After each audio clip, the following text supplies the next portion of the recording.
I'm just over 4 weeks out from the Brighton Marathon. I was going for sub 3, but I've spent the last 5 weeks either detraining, unproductive, strained, or overreaching. According to my Garmin, anyway.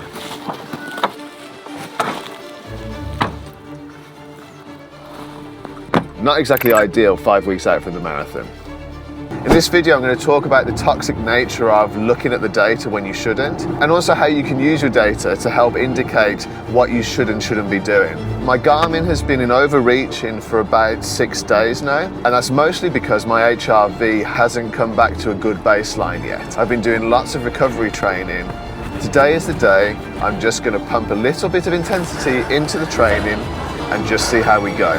It's going to be a light intensity interval session, and I'm going to use this as a guide to how much I can push now for the final few weeks before I have to start a taper period before the marathon. I had a really good section of a training block in December and January. My strength was building, my speed was increasing, and then I got hit with the flu, and that completely put the brakes on. Now I need to start testing myself to see what I can expect from myself in Brighton. I was going for a sub 3. That goal might have to change. We're going to find out. And it looks like I might have forgotten my headphones, so I might have to raw dog this treadmill run. It's not my favourite, but we'll still get it done.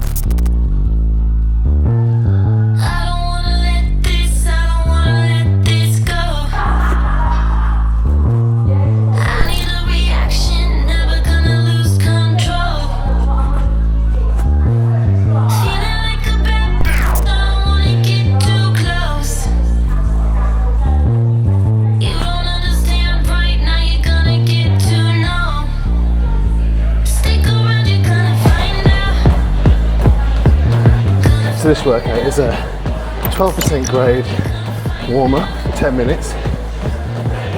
I'm running at a 7-minute 19-second pace, kilometre,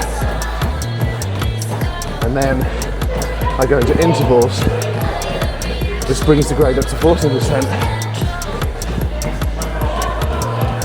and a speed up to 5-minute kilometres for 6 minutes. I do 5 of those. And then a 10-minute cool down. Elevation's increasing, speed's increasing.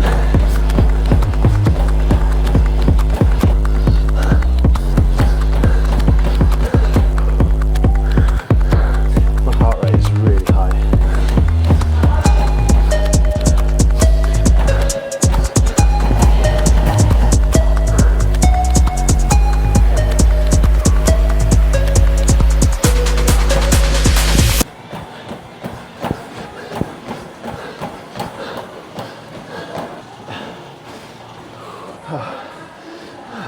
All 5 intervals done.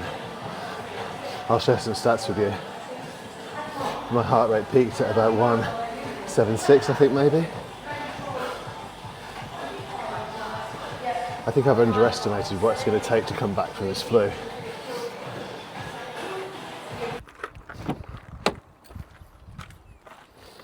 I try and be about as positive as I can be, but that really sucked, and not in the usual kind of interval suck kind of way. That was a pretty serious indicator that maybe the Garmin is right, that maybe I'm just in a position right now where I'm overreaching, I'm pushing a bit too hard.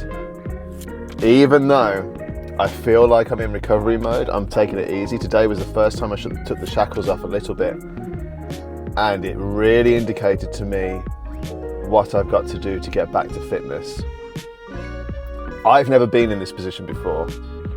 If any of you guys have, I'd be really keen to know how you deal with this kind of like post-illness fatigue, or this post-illness fitness bump or dump, I guess.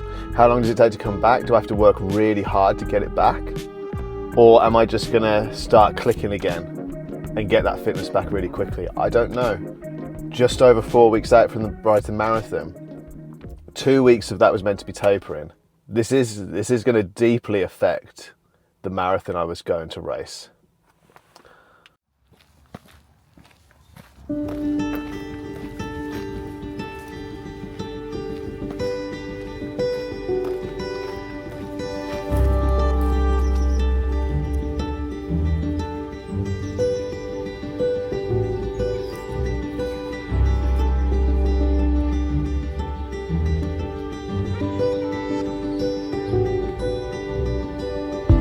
a day after the treadmill run, and I've done quite a lot of reflecting.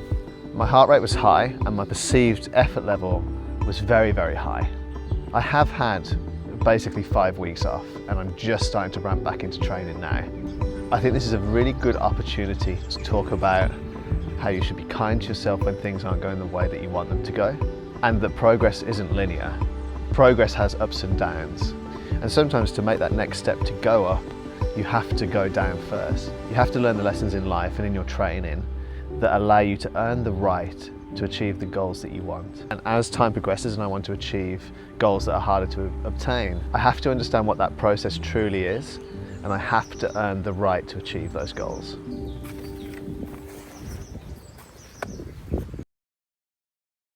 So here's the thing, your Garmin watch or whatever device you use to track data like training readiness or HRV are there to serve you.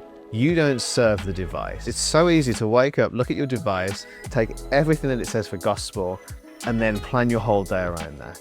If you feel good, go and train. If you feel bad, don't train. Use the data as a backup and as a bit of additional information when you need it. And when you don't need it, it shouldn't be even a factor. So for me now, I'm entering a training block. It's going to be really hard. It almost feels like I'm starting again. My fitness feels really low. My heart rate was so high on that treadmill session, and it shouldn't have been that high. But my body is still in recovery mode. I need to give my body what it needs to recover and to eventually start building up strength again. You can't power through a recovery period. You have to give your body what it needs, and your body will deliver the goods on the other end if you just listen to it and give it what it needs. Okay, Thursday evening, I've spent most of the day working, and if I'm being completely honest with you, I'm not really fancying this run, but I'm gonna go and get it done, and I'm gonna use it as an excuse to go and try out these for the first time, which will be just a little treat to me on a day that I don't fancy it. I'm not going to take you on the run just because it's really windy and cold, and I just want to go out and get it done and not think about anything else. So thank you for tuning in again this week. If you got something from this video, give it a like, and if you're enjoying the journey, subscribe to the channel, and I will see you next week.